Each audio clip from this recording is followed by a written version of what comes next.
বোলারদের দুর্দান্ত পারফরমেন্সে কোয়ালিফায়ারের শেষ হাসি হেসেছে রাজশাহী ওয়ারিয়র্স, চলে গেছে ফাইনালে। সেখানে তাদের প্রতিপক্ষ চট্টগ্রাম রয়্যালস। টুর্নামেন্ট থেকে বিদায় নিয়েছে সিলেট টাইটান্স। বিপিএল এর দ্বিতীয় কোয়ালিফায়ার ম্যাচে সিলেট টাইটান্সকে 12 রানে হারিয়েছে রাজশাহী ওয়ারিয়র্স। জমজমাট ম্যাচে বোলারদের দুর্দান্ত বোলিংয়ের সুবাদে শেষ হাসি হেসেছে রাজশাহী, চলে গেছে ফাইনালে। সেখানে তাদের প্রতিপক্ষ চট্টগ্রাম রয়্যালস।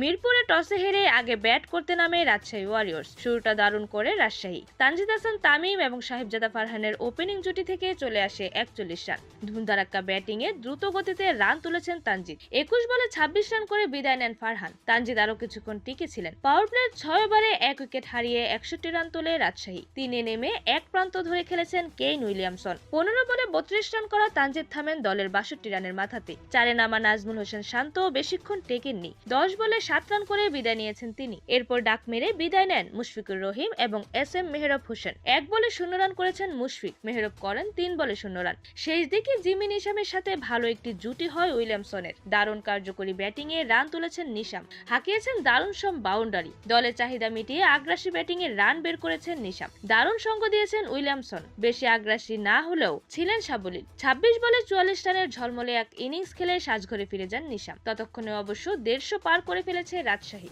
2 বলে 1 রান করে বিদায় নেন আব্দুল গাফফার সাকলাইন। নির্ধারিত 20 ওভার শেষে 9 উইকেট হারিয়ে 165 রানের সংগ্রহ দাঁড় করায় রাজশাহী ওয়ারিয়র্স। 38 বলে 45 রান করে টিকেছিলেন উইলিয়ামসন। সিলেটের হয়ে 3 উইকেট নেন সালমান ইরশাদ। 2টি করে উইকেট নিয়েছেন মেহেদী হাসান মিরাজ এবং নাসুম আহমেদ। 1টি উইকেট তুলেন ক্রিস ওকস। জবাব দিতে নেমে প্রথম ওভারেই ওপেনার জাকির হাসানের উইকেট হারিয়েছে সিলেট টাইটান্স। 3 বলে 0 রান করে সাজঘরে ফিরে গেছেন জাকির। 3-এ নেমে সুবিধা করতে পারেননি আরিফুল ইসলামও। 6 বল খেলে 0 রান করেছেন তিনি। দলের 7 রানের মধ্যেই হাওয়া জোড়া উইকেট। শুরুর ধাক্কার পর ক্রিজে জুটি বাঁধেন টিকে থাকা ওপেনার পারভেজ হোসেন ইমন এবং 4-এ নামা স্যাম বিলিংস। ঠান্ডা মাথার ব্যাটিংয়ে পরিস্থিতি সামলেছেন ইমন এবং বিলিংস। পাওয়ার প্লের 6 ওভারে জোড়া উইকেট হারিয়ে 37 রান তুলেছেন সিলেট। সময়ের সাথে সাথে রানের গতি বেড়েছে সিলেটের। হাত খুলে মারতে শুরু করেন ইমন এবং বিলিংস। কার্যকরী ব্যাটিংয়ে এগিয়েছেন দুজন, কৌশলী ব্যাটিংয়ে বের করেছেন রান। দলের ইনিংসও গতি পায় অনেকটাই। 50-র খুবই কাছে গিয়ে থেমেছেন ইমন। 34 বলে 48 রানের ইনিংস খেলে দলের 76 রানের মাথাতে বিদায় নেন তিনি। বিলিংস টিকে ছিলেন। 5-এ নামা মঈন আলী এদিন সুবিধা করতে পারেননি। 5 বলে 7 রান করে মোহাম্মদ রুবেলের বলে আউট হয়ে বিদায় নেন মঈন। এরপর বিলিংসের সাথে যোগ দিয়েছেন আফিফ হোসেন ধ্রুব।